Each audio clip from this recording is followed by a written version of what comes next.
As we prepare for elections across the United States next week, we want to step back and take a close look at what Russian officials did to try to sway the vote in 2016. That's the focus of a new book, Cyber War, by Kathleen Hall Jamieson, a noted scholar of American politics. We began with a key question: did Russia turn the outcome of the last presidential race? I believe it's highly probable that they did. Not certain, but highly probable. And what do you base it on? Three arguments. First, the social media intervention, which is the Russian trolls marauding around in cyberspace, pretending they're U.S. citizens, had a message aligned with candidate Trump's. They had identified the right voters they needed to mobilize, demobilize, and shift in order to help elect him. They had messages that had a lot of viral exposure, so they reached a lot of people, but we're not completely sure, although they did have the entire Democratic playbook, and so they had the means, whether they actually reached the right voters in the three key states. Case is tentative. You make a point of saying that they zeroed in on the vulnerabilities in our system, the voters who could make a difference. For example, you write about the voters who could be persuaded to go with Jill Stein, the Green Party candidate, African-American voters. You're giving the Russians a lot of credit, aren't you? One doesn't have to be really smart if one is a Russian who can read English and one follows the U.S. media to see the playbook for a campaign consultant inside our news structures. I quote in the book extended passages in U.S. mainstream media explaining which states Donald Trump needs to win, Hillary Clinton needs to win, what kinds of voters they need to approach, where each is falling short, and there are even stories that tell you what the best way would be to reach them.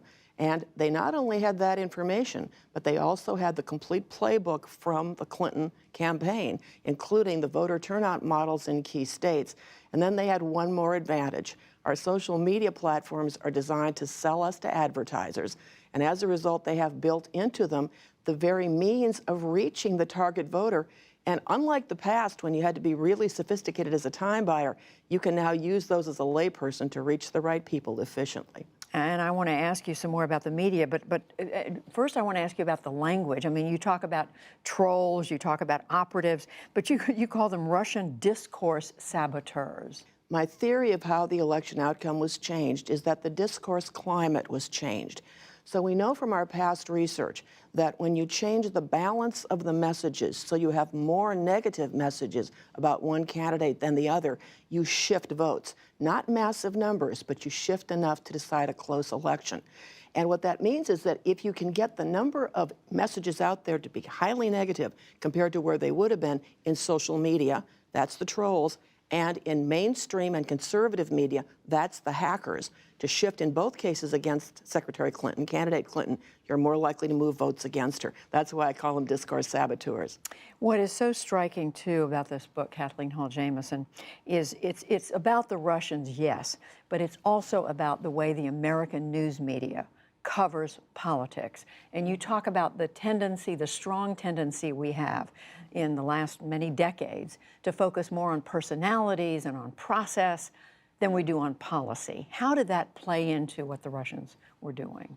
When the Russian hackers illegally stole the Democratic content and released it into the media stream, they were coming into an environment in which our reporters are preoccupied with getting the real story, the difference between what the candidates are really like and they really plan to do, as opposed to what they appear to be like and they say they're going to do. So there was a press narrative that was already sitting there and very comfortably amplified by that move to drop the hacked content in. And Hillary Clinton helped make that possible by not releasing her speech texts when Bernie Sanders asked for them. And so once those speech texts are released, they become fodder for a press narrative that's already preset. And what it does is creates a narrative that says she said one thing in public and another thing in private. Unfortunately, some of the press uses of the evidence took the actual hacked content out of context to make the case that that's what she had done, when in those instances she actually hadn't. And your point is that if the Russians had been doing what they'd been doing, but if the media hadn't cooperated, this wouldn't have happened.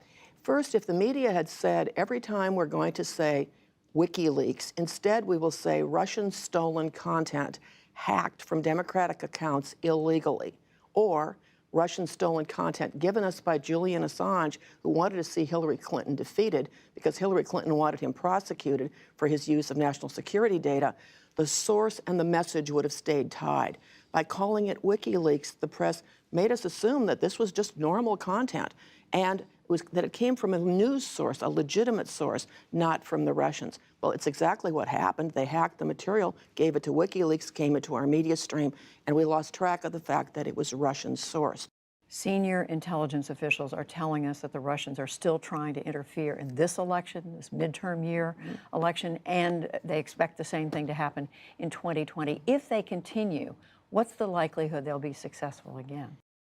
The social media platforms have made many changes to try to minimize the likelihood that they will be able to replicate 2016. They've increased the likelihood that they're going to catch anybody trying to illegally buy ads as a foreign national, for example. The place that we haven't seen big changes is with the press. We haven't heard from our major media outlets. If tomorrow somebody hacked our candidates and released the content into the media stream, how would you cover it? Would you cover it the same? And would you assume its accuracy instead of questioning it and finding additional sourcing for it before you release it into the body politic? I'd like to know what the press is going to do confronted with the same situation again. I do have some sense of what the social media platforms will do. Well, there's some serious work to be done all around. Kathleen Hall Jamieson, you performed a real service. The book is Cyber War: How the Russian Hackers and Trolls Helped Elect a President. Thank you very much. Thank you.